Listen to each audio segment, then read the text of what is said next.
Eddie Texter writes in, did you all see what Stephen A. Smith was wearing on Saturday night for UFC 264? I did see. Did you see Stephen A. Smith's outfit, Leroy?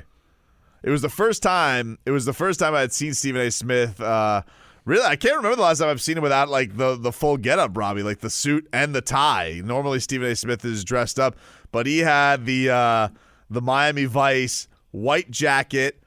Was it a turtleneck? I think it was was it a black turtleneck under him, Robbie? I know. I think it was just a regular black shirt. Vegas? I think it was a regular. Yeah, I think you're right. I think it was a regular T-shirt, and then he had like some bling going on.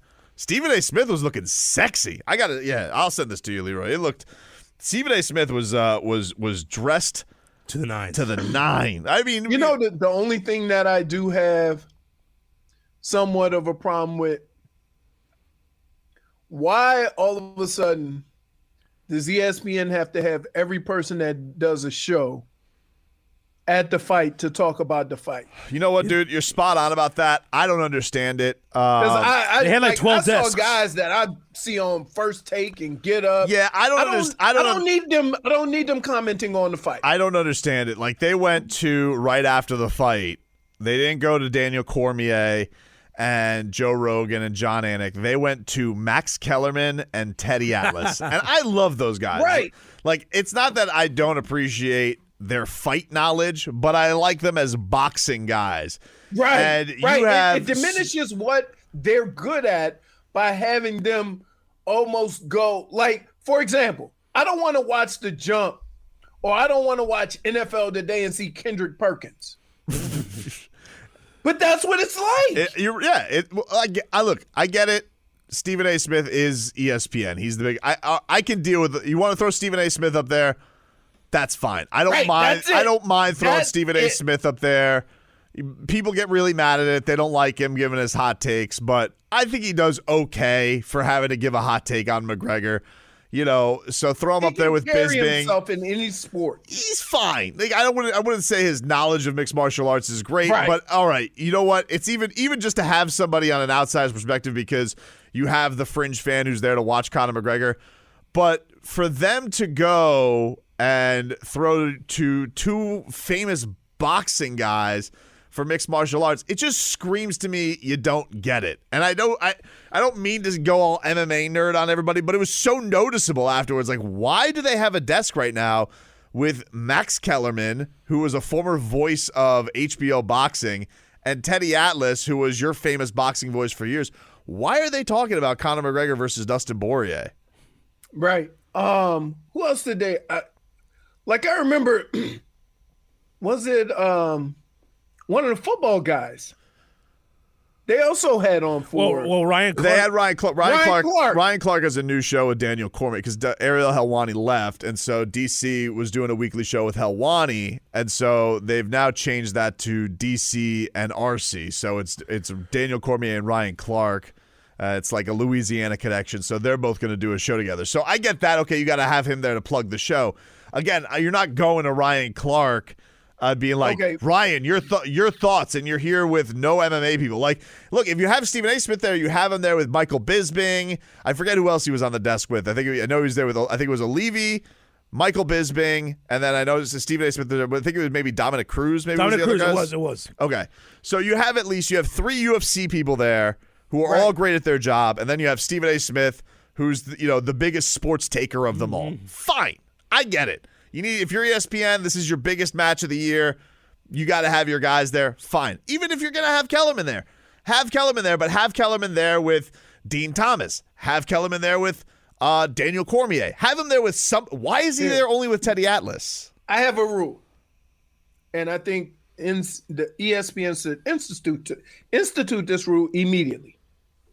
That is, a professional in said sport should be on set at all times.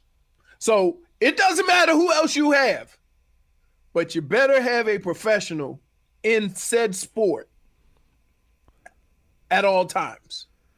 Yeah, I didn't get it, man. And don't boxing guys like they look down, like the true old school boxing guys. It's just a weird thing. Like, yes, they've because Teddy Atlas is now Teddy's not like, I know Teddy's interviewed Dustin Porier many times and all this type of stuff, but still, it's not his sport. It's not his sport. And like the only reason I want Teddy Atlas there if he's there to fight Stephen A. Smith. He's not going to fight Max Kellerman. So what's the point? Right. I didn't get it. But as far as the night was concerned, like, Conor McGregor ends up snapping his leg at the very end of round 1. It looked like Poirier thinks that it happened. He checked a kick in the first minute and a half of the fight. Was a pretty wild exchange of kicks. Conor hit him again with that patented left hand. Wasn't able to really rock him. Then Dustin was starting to piece him up, and they end up against the cage. Conor, for whatever reason, decides I'm Hoist Gracie, and I'm going to jump guard and go to the guillotine. Which is hilarious because he's, 48 hours removed from saying submissions don't count. So Conor McGregor had a bad, because he said that he made fun of first one to shoot. I believe he was the first one to shoot and go for the takedown. He was certainly the first one to go for a submission.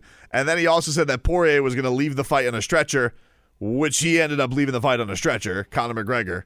So it was a rough night for Conor. But Poirier Poirier was as soon as Conor went for that submission and Poirier popped out, Poirier was really, really going to work on him. Conor did get a couple of elbows from the bottom, to his credit, I guess, and did hit him with an up kick, but he cheated to get the up kick. Like, he was grabbing inside of Poirier's glove to pull him in. So, it's why Poirier let him up, because Conor was grabbing at the guy's inside the guy's glove. You're not allowed to do that. When you're up against the cage, you can't grab the fence and you can't grab people's gloves for any type of leverage or defense. And he was grabbing inside the glove. So Poirier lets him up. He starts walloping again. They both take they both almost like a Rocky II, punch each other at the same time. And it looked initially like Poirier knocked Conor down and then stepped back and he broke his leg. But they ended up just both swinging heavy. They both missed. Conor took a step back and the leg snapped, and that was all she wrote. They had to stop the fight right as soon as the horn sounded. So I think in a lot of ways Conor got lucky, because I really think Poirier was on his route en route to going and beating the holy hell out of him. I mean, you can always put the what if factor there because it is fighting, but Conor's no Nate Diaz. So he's no Nate Diaz. And Nate pulls that. Which means that Nate Diaz could be getting bludgeoned for 2 rounds. Right. Remember when Nate Diaz was getting the holy hell kicked out of him by Jorge Masvidal, and they ended up stopping it by cuts? And it's like, come on, I was just warming up, and Masvidal, the Nate Diaz cult will buy into that and be like, oh man, maybe he would have come back and would have gotten the stoppage. Unlikely, but all right, you can at least, if you're a Nate Diaz fan, talk yourself into it because the guy's got cardio for days. If you're a Conor McGregor fan, and even the biggest Conor McGregor homer, if you think that guy is going to get better as the fight goes on, you obviously haven't been watching his career. And Dustin's just better than him. I don't know.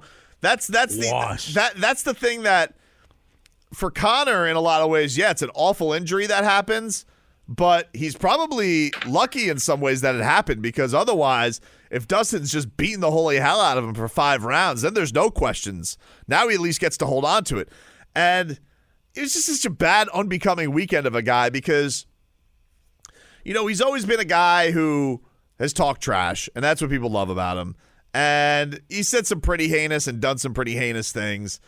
But, one of the things that's always kind of, other than Khabib Nurmagomedov, one of the things that people have always liked about Conor is when the fight's over, it's over. And that's that.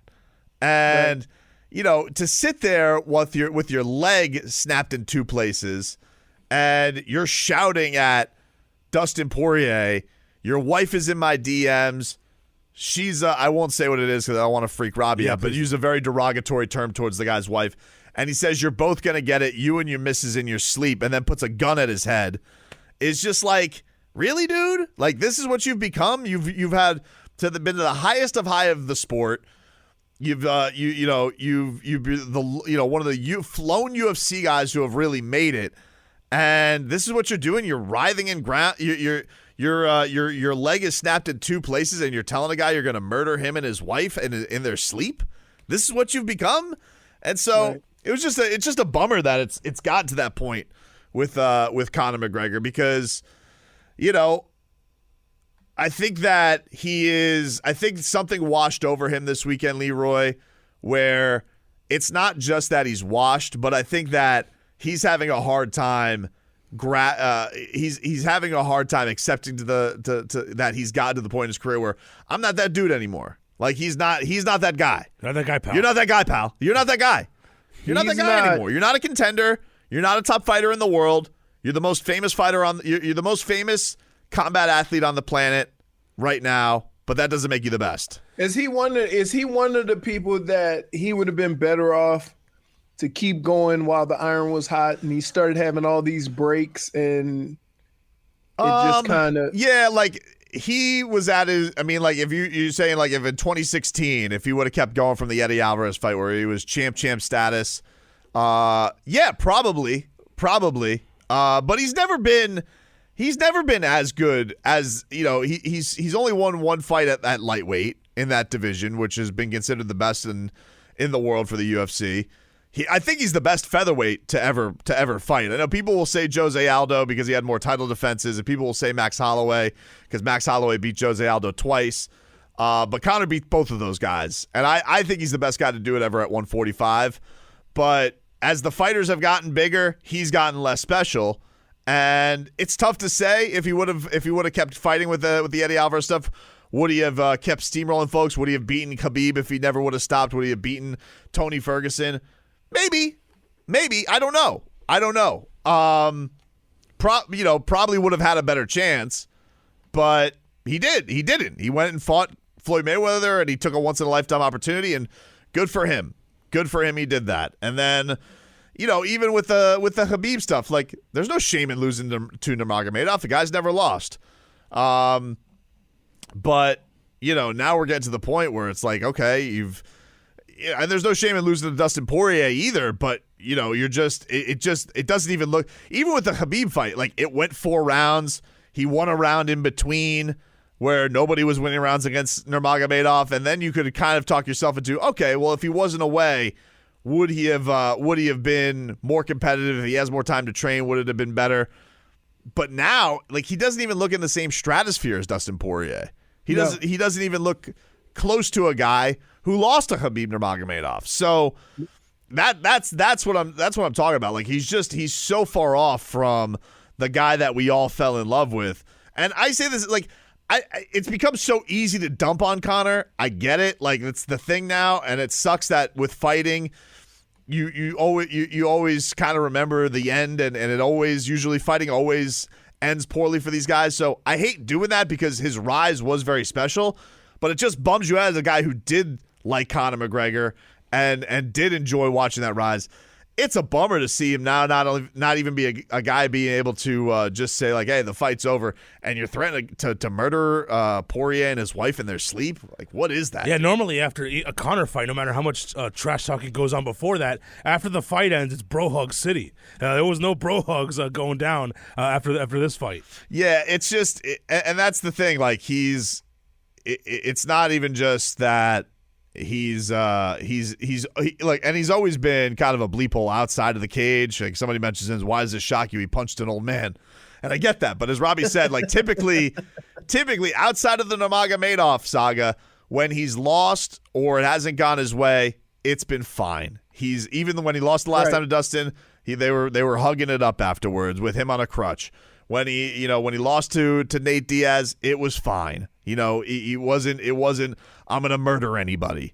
And I just think that he's coming to grasp with, I'm just not that good at this anymore. And even saw it, like, did you guys notice, like, and Joe Rogan pointed this out walking to the ring, where, like, normally Conor placates to the camera. He does, like, the weird, like, crooked smile with the crazy eyes. He was, like, bull rushing to the ring, super angry. It was just an odd McGregor vibe. Like he turned it on for a little to do the Billy strut when he got into the cage, but very different energy from the dude. He's just not that guy anymore, dude. Yeah, he was trying to pump. It almost felt like he was trying to pump himself up. Yeah, it's a weird thing. Artificially. What do they tell you? You only got to BS one person, and that's the person you're with. Yeah. Yeah, it's something. You could always see it though. You can see that in people. Like, oh, he's trying to hype himself up. Let's hear a little bit of what went down. If you guys missed it on Saturday night, UFC 264, wild. It wasn't like a wild. It was a very unfulfilling ending to what was turning into a pretty wild first round where, Conor comes out strong. He's throwing the kicks. He's trying to go vintage. And then he throws a kick that looks like it gets blocked, but we didn't realize maybe at the time that was one that really, really messed him up badly. Dustin starts getting the better of him on the feet. Conor then, for whatever reason, decides, I'm going to pull a Hoist Gracie. I'm gonna try and go for the submission here. And, that ended up being a really terrible idea because then Dustin's on top of him for like 3 minutes. He's beating the holy hell out of him.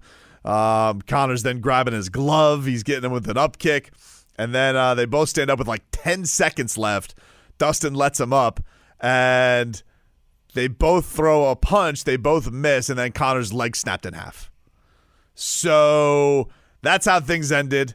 Let's go to Joe Rogan, who has Dustin Porier after the fight, Leroy. Here is Dustin Porier with Joe Rogan. A little bit buzzed, but my legs were still there. Takedown was he was putting his fingers in my glove and pulling me down to throw the up kicks. I was trying to let Herb know that this guy's a dirtbag, man. The ground and pound was very effective. And everybody booing, you can kiss my whole ass.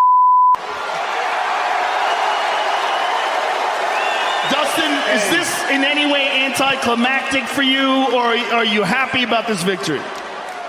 I mean, dude,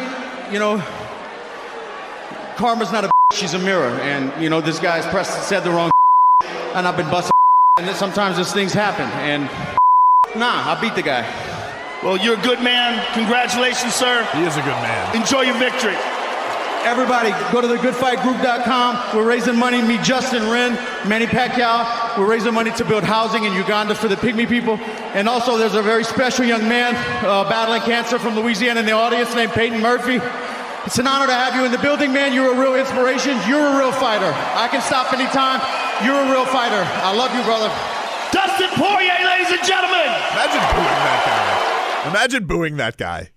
Hey, by the way, we're making wells. We're making wells in Uganda. I've partnered up with Manny Pacquiao. Also, here's a cancer survivor in the crowd. All right, thank you for booing me. And now let's go to the guy who threatens murder and hates and is calling my wife skeevy names. Now, just to paint the picture, Leroy, I don't know if you saw the post-fight interview, but Conor is laid up against the cage. His leg is getting put into a splint. So I guess props for doing the interview in terrible circumstances. Joe Rogan literally goes and sits. He walked over there and took a knee. He sat down, sat on his ass, sat right next down to Conor McGregor. And by the way, Conor wanted to talk. Look, one thing that is not washed is Conor's mouth because he is still talking. He is there with one leg. You're dead. You're dead. I mean, if it was a real fight, imagine if there was no referee there and your leg is broken and you and Dustin Porier are in an alley. And your leg is snapped. He'd kill you. But Conor keeps talking. And here's Joe Rogan and Conor McGregor. The fight obviously stopped in a horrible way. Give us your thoughts on how it was going. I was boxing the bleeding head off him, kicking the bleeding leg off him. Usual side dive to close the distance. This is not over. If we had to take this outside with him, it's all outside. We don't give a He said that he believes that one of the kicks that he checked is what broke your leg. There was no check. There was not one of them I checked. Your wife is in me DMs. Hey, baby, hit me back on my chat you later on. We'll be at the after party, the Win nightclub, baby. You looking bitch, you little Kim. Conor, you missed with a punch and stepped back. Tell us what you felt. Tell us what you thought was going on. Just the thing had separated and my blade landed on the wonky leg like Anderson Silva that time. Something similar to that. It's a mad hell business. Listen, it was a wild fight for as long as it lasted. I'm sure you'll be back, and I'm sure you're going to want Dustin again, and I'm sure he'll oblige you. Well, we'll see. We'll see. Dustin's going to go fight for the belt next. So this is not over. That was no check. There's no bloody check. No check. I was kicking the leg. No, you literally kicked the leg off yourself. Here's what I can't understand. He is literally working himself to a point where everybody's so annoyed by him they won't fight. I mean, dude, This is not over. We're going to meet outside. No, you're not. You're going to the hospital right now. They're going to wheel your ass there. Look, I would say this. And Dustin was right about this. Okay? And I'm kind of the same way. You can say whatever you want to me. I'm used to the game. I'm in this environment. Okay? But when you start pulling people that aren't MMA fighters and aren't into this, pull them into it, then I can understand how guys have a problem. And part of that is there's signs of Conor McGregor losing it. Besides the talk afterwards. When Dustin said he was pulling his glove. Okay, well, you're pulling your glove because you scared you're about to get your face caved in. Yeah, you're cheating. You know, and other little tactics. I do believe, however, that they're going to fight again. Except this time, I think Poirier is going to destroy him because he's going to be even slower. And he's going to be scared to use that leg. That Conor be down 3-1. It's a natural thing. Anderson was never the same when that happened. I mean, granted, I think Anderson was a little older, but not much older. But his fibula and tibia both broke. Right. So that's a different thing other than the ankle. No, it wasn't. At first, people thought it was the ankle, but it was the leg. Conor's leg? Yeah. Oh, it was his leg. It was his leg. It wasn't his ankle. It looked like his ankle because it came from the bottom, but it was more than just his ankle. Okay. It was more than just his ankle. Like it's and he had surgery yesterday to repair, but they said he's going to be. I think he said he was going to be on crutches at least 6 months or something like that. Really? Well, then that's his leg. Yeah, no, it's his leg, dude. It's his leg. Yeah, so he's done. I tell you one thing, like if he is gonna fight because Dustin's gonna go fight for the championship. It's not an easy fight. I mean, listen, him versus Charles Oliveira. You want to talk about an MMA purist dream? Those two guys, good at everything. It's not gonna have the trash talk, but I mean, those guys, they both can win fights anywhere. It's just a really fantastic matchup. But if Dustin does end up becoming champion of the world, Conor better win another fight. I'm gonna tell you right now. Conor better win a fight to get that championship fight because I was pissed that this fight wasn't for the championship because Dustin deserves to be fighting for the championship. They just did a vacant belt and had Oliveira fight Michael Chandler. They're like, well, Conor can't fight for the belt. He's lost. You better make him go win a fight then if he's going to fight Dustin again. You better do that. Don't then all of a sudden go backsies on it and decide, oh, nah, it's been enough time. Let Conor fight for the championship. Like, I've always been a fan of Conor, and I'm not one of those guys. I think if you talk trash, then that's fine. Like, I'm all for it. I'm all for talking trash. I'm all for whatever. But I think what this fight did was it made me like Poirier even more. Just by the way he handles himself. Like, he can talk trash, he can get down with the get down, but again, he called Conor out as he should have, right? Conor went too far. Which he always does. And so I have become more of a Poirier fan because that's what happens when trash talk goes too far. Like, the fight's over, dude. Like, you have been a gentleman. Can you roll this in back? Every fight you've had. Robbie, can you roll it back and can we just agree how ridiculous it is to say that this thing is not over while your leg is being placed back together in a splint? The fight obviously stopped in a horrible way. Give us your thoughts on how it was going. I was boxing the bleeding head off him, kicking the bleeding leg off him. Usual side dive to close the distance. I don't know what this is not over. If we have to take this outside with him, it's all outside. We don't give a Hey, bro, damage. I feel like he was doing the last scene from Gladiator. Leroy, the literal damage is done, my friend. What do you mean that you're going to take it outside? No, you're can not. Can there be any case of damage being done? Yeah, like you could be. Are you going to fight him just with your arms in the stretcher? Like, what is the fight going to be? Because Dustin Poirier is like, All right, you are so lucky Herb Dean is here, because if we were in real combat on the battlefield and your leg is going in the other direction and he's like screaming at the officials too, doctor stoppage, doctor stop, like he did not want to getting called a TKO. He did not.